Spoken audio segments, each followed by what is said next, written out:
Good evening, friends. This session is dedicated to class 11, and we're going to discuss in brief the very first fiction, The Portrait of a Lady by Khushwant Singh.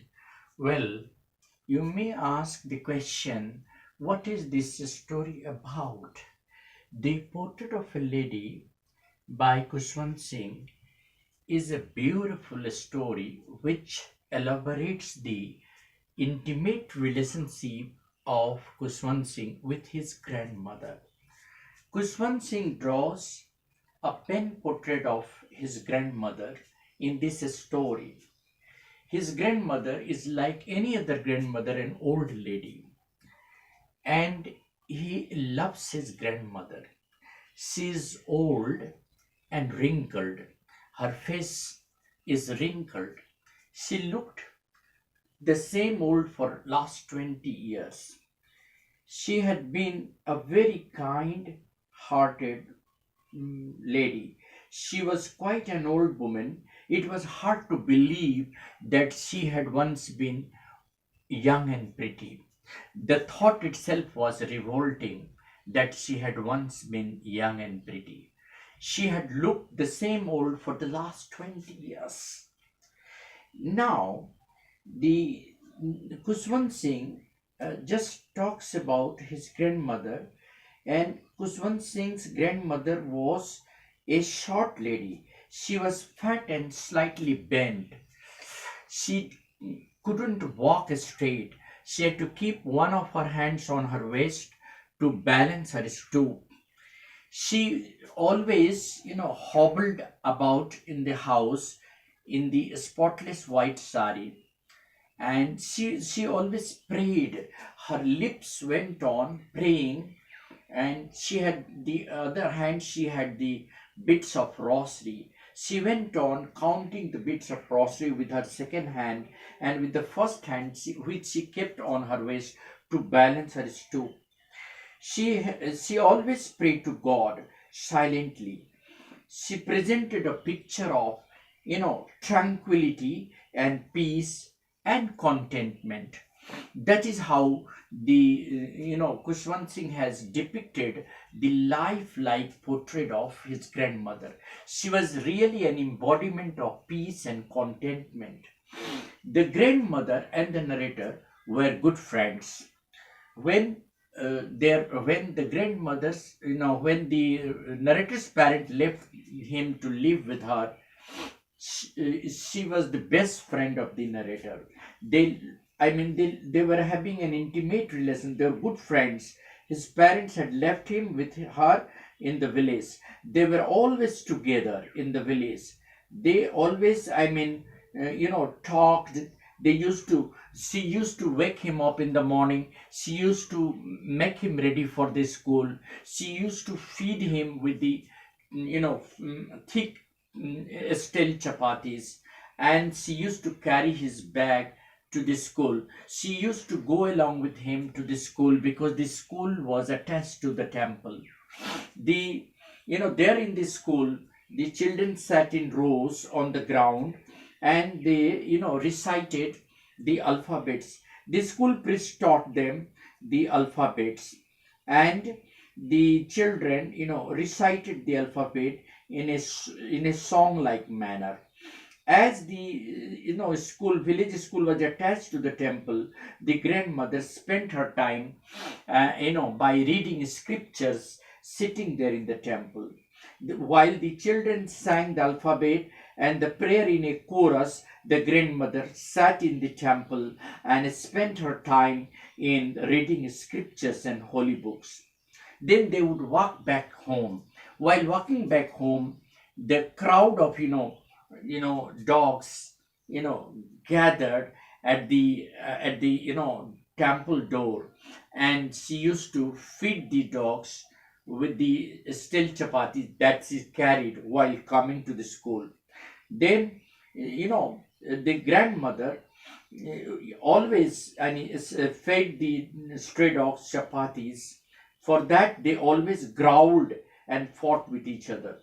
A turning point came when the narrator went to live in the city. Actually, the narrator and the grandmother were sent for in the city by narrator's parent, and thus this was a turning point in their relationship.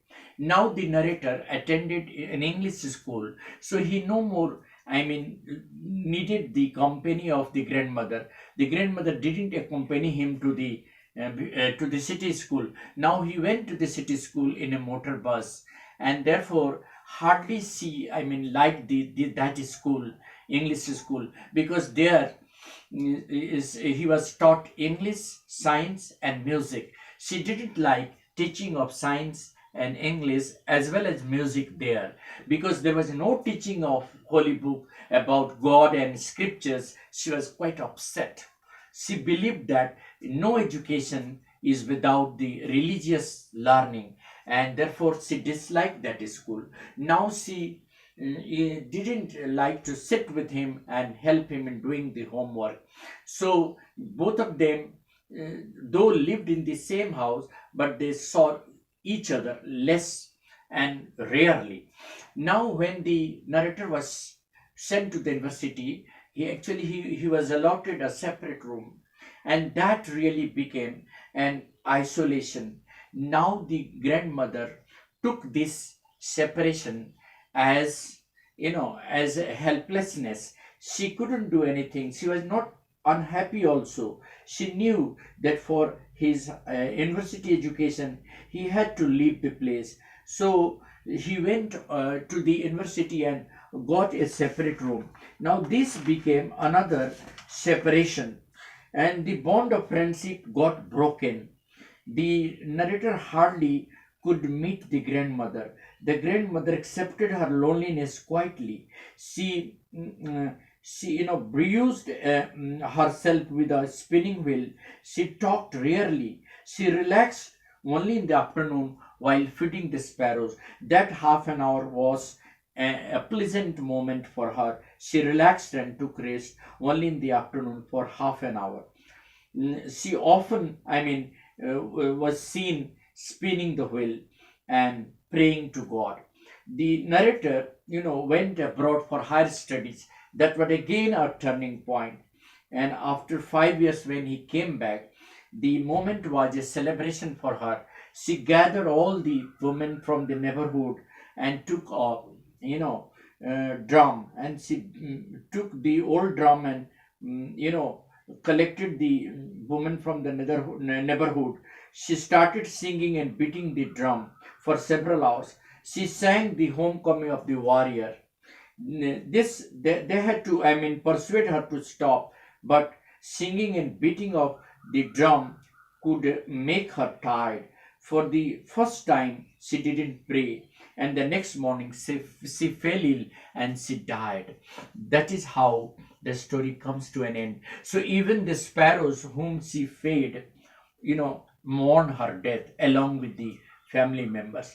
That is how this story comes to an end. And this tells us how the parents has a bonding, and that bonding serves as an ultimate source of happiness for a child as well as for the old parents. And when there is a break, when there is a gap in this relationship, that really it becomes painful both for the child as well as for the parent.